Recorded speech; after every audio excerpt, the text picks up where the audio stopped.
ராமசாமி, எத்தனை நாளைக்கு ஏன்டா சும்மாவே இருக்க போற? இந்த அறுவடை முடிஞ்சவொடனே என் நிலத்தை விற்கலான் இருக்கேன்.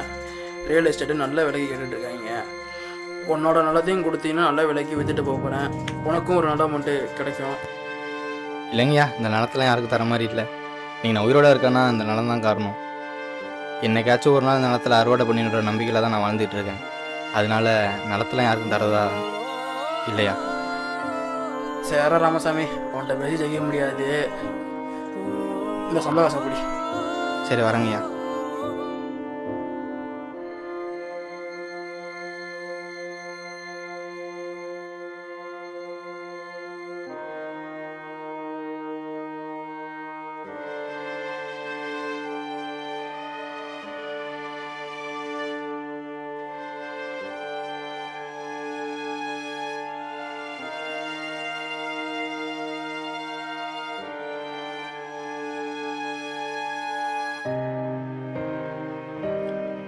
சோவா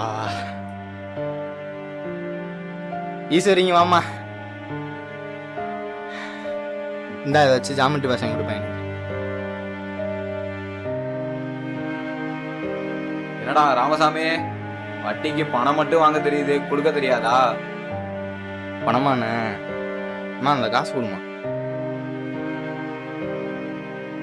இப்போதைக்கு இதை வச்சுக்கோங்கண்ணே. சீக்கிரமா அசல் அடிக்கிற வேலையை பாரு. சரி.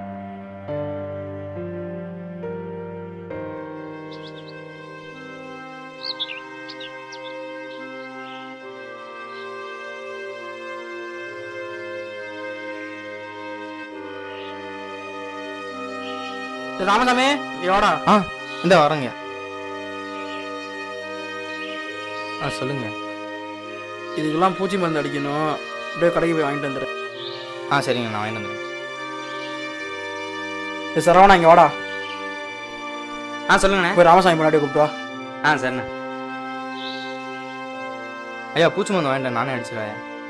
அது இருக்கட்டும்டா, அதை விடா. உன்ன மாதிரிலடா உன் பொண்டாட்டி நிலத்தை பற்றி எடுத்து சொன்னேன்.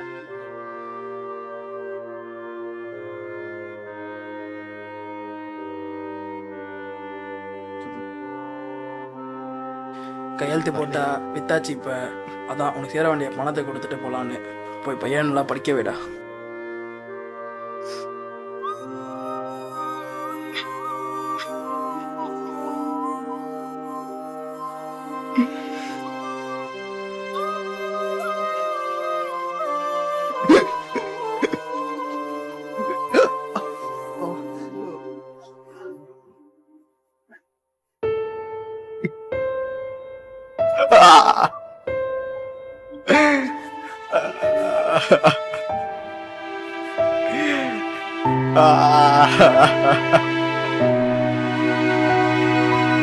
Ah